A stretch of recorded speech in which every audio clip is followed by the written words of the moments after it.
Hello, dear friends. Today we continue our acquaintance with the memoirs of Waffen SS Major General Kurt Meyer. Don't forget to rate the video and leave your opinion about this material. Well, let's begin. Until July 7th, we repeatedly repelled Russian attacks north of Rivne. The enemy suffered heavy losses, while our losses were minimal. At 2 p.m., we received an order to cover the flank of the 11th Panzer Division and conduct reconnaissance to the northeast in the Zhytomyr direction. At noon the next day, we engaged in combat with large enemy forces in a wooded area north of the village of Romanov. The enemy artillery was firing harassing fire. From the data received from reconnaissance units and defectors, we identified a motorized battalion with several tanks and batteries. By evening, we lost an anti-aircraft gun as a result of a direct hit by a Russian shell. The wounded gun crew was evacuated. Meanwhile, the situation on the Sever Highway became critical.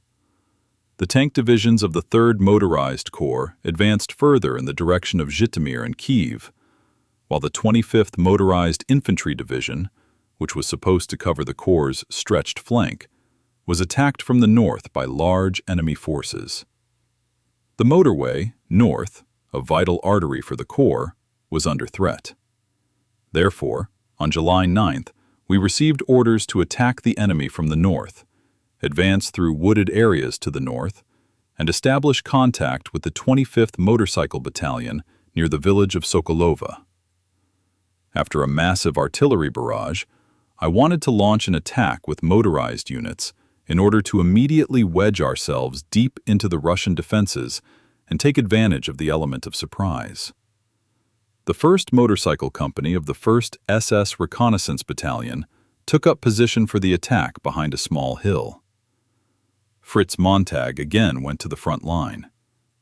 The company commander, my old and loyal comrade Gerd Bremer, repeated the battle order once more and went to his vehicle.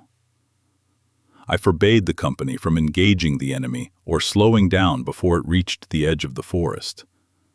The plan was to rush at full speed through the enemy's battle lines and leave the rest to the next battalion.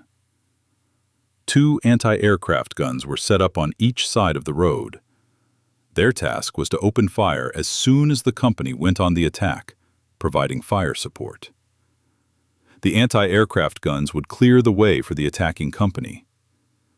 At exactly 5 o'clock in the evening, our guns opened fire, destroying the forest on both sides of the road. The engines of the motorcycles roared.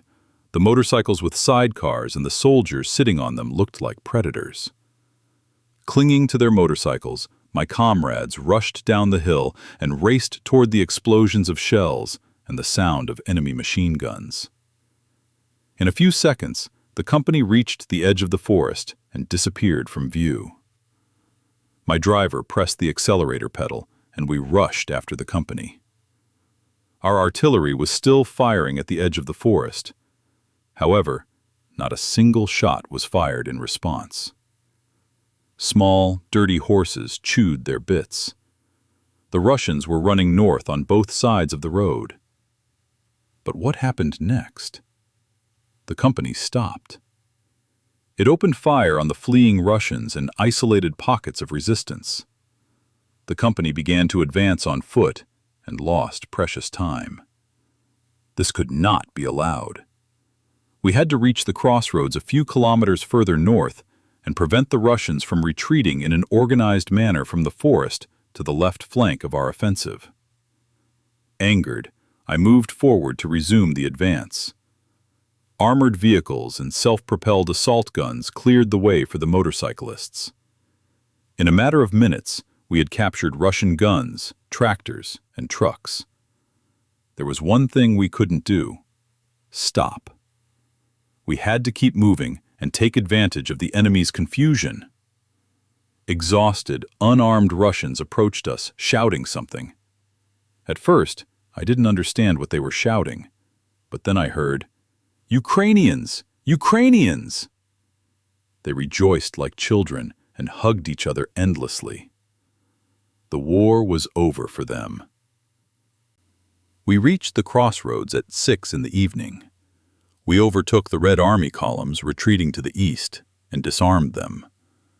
Now the Russians only offered resistance from time to time. They had completely lost their presence of mind from the battalion's lightning attack.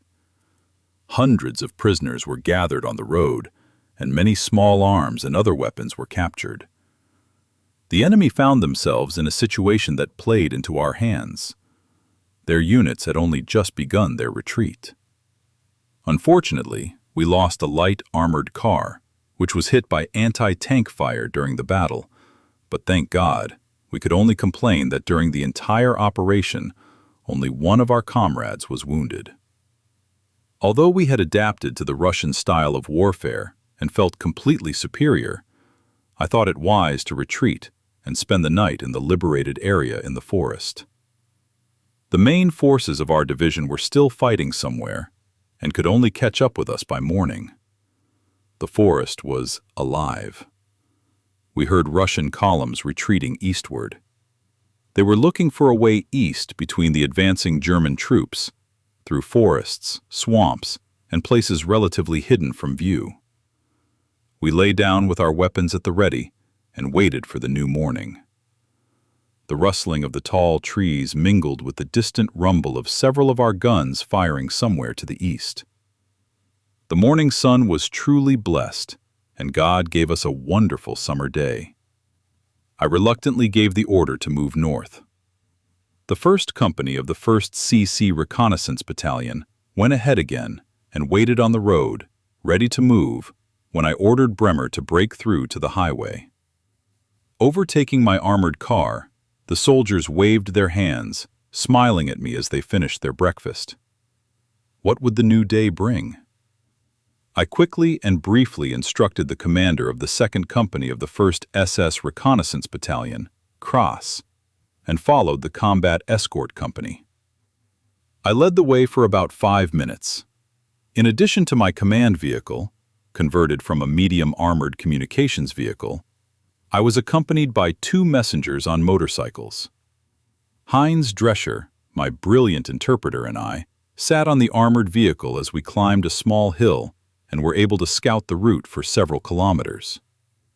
From a distance, we could see the last motorcyclists disappearing around the bend. The main forces of the battalion would follow us in a few minutes. They were waiting for the artillery to join the column. We looked ahead in silence and enjoyed the beautiful sunny day. It is amazing how quickly you forget the bloody battles during a combat operation and consider even a few minutes of peace a gift from God. The deep silence was broken by an event that was perhaps the most interesting of everything that had happened to me during my years on the front lines. To my great surprise, I saw a Russian anti-tank gun in a firing position as I was driving past it. Behind the gun's shield, I could see the tense faces of several Russian soldiers. I wanted to shout, but I suppressed the cry and let my armored vehicle drive another 200 meters before stopping it. The messengers on motorcycles were briefly informed about the gun, and I headed into the forest with 2 officers and 4 soldiers to neutralize the forgotten anti-tank gun from the rear. Like redskins on the warpath, we made our way through tall heather and blueberry bushes, from tree to tree. I looked at the gun through the trees. The gun crew was no longer visible. Maybe the Russian artillerymen had run away? Had they really abandoned their gun?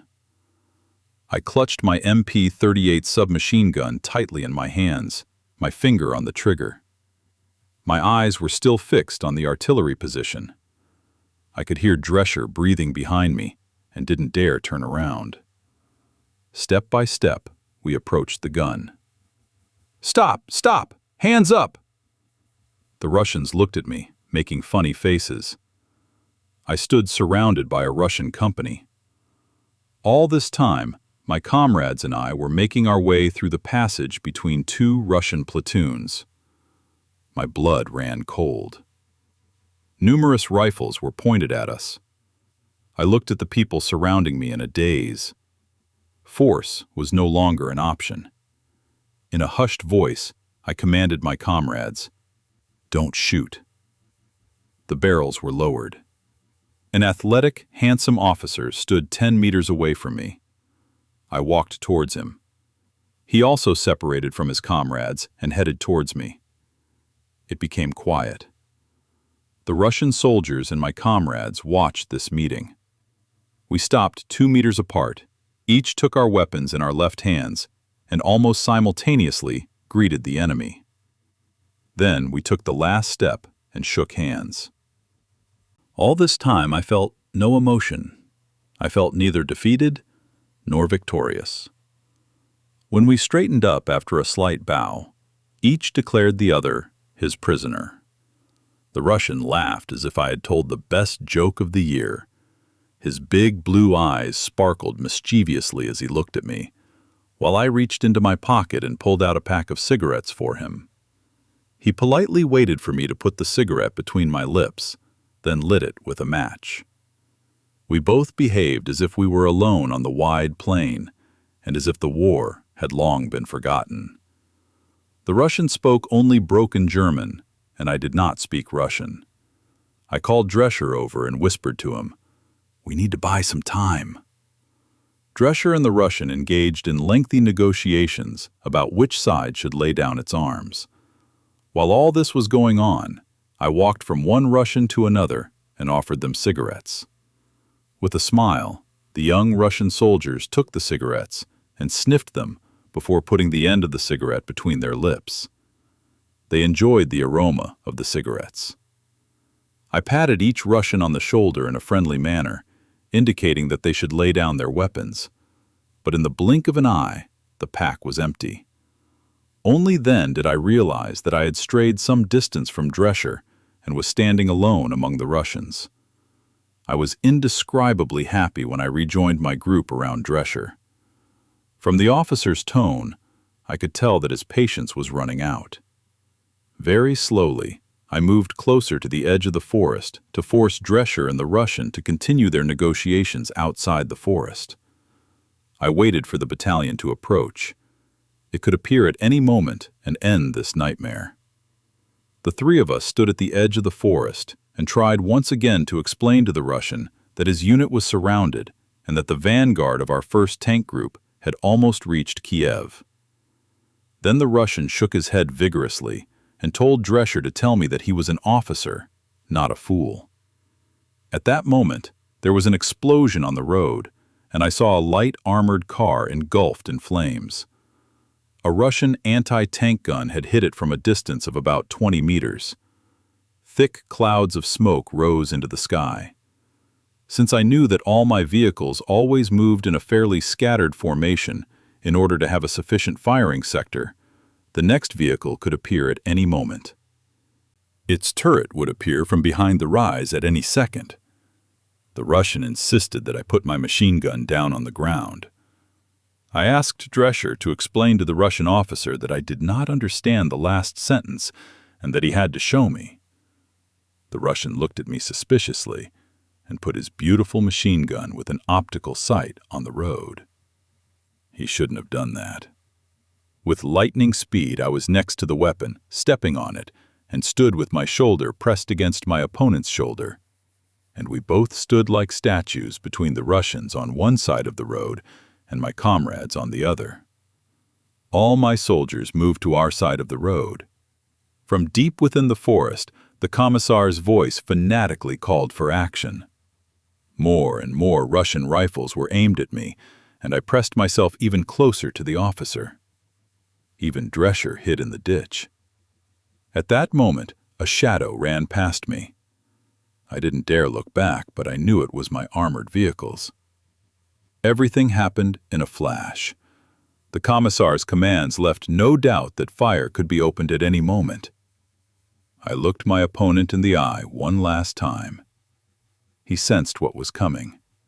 He calmly looked back at me. Then I shouted, "Fire!" The explosions of the armored vehicle's automatic weapons shook the forest. My comrades threw grenades across the road, and I instantly jumped into a ditch. The Russian commander was lying on the road. The war was over for him. We tried to retreat, but it was impossible.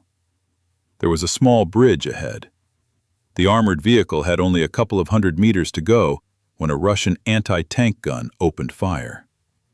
It was becoming uncomfortable. We expected the Russians to attack across the road at any moment. At that moment, something happened that I will never forget. Our youngest messenger on a motorcycle, Heinz Schlund, who later became the German champion in the 1,500-meter run, jumped up, ran to his motorcycle with a sidecar, jumped on the seat, and disappeared. I saw him ride up to the armored vehicle, shout something to its commander, and then return to us. He waved to me. I jumped up and crouched down between the seat and the sidecar, and we sped back to our battalion. The second company of the 1st SS Reconnaissance Battalion dismounted, and Hugo Cross led the attack. Heavy artillery, mortars, and infantry with small arms quickly took up their positions. The battle was fierce. The Russians fought for every tree, but it was useless. 15 minutes later, it was all over. I looked for the Russian commander and found him with his chest riddled with bullets. He was buried in the same grave as my comrades who fell in this battle. That's all for today. If you liked the video, please support it with a like and subscribe to the channel. See you all soon!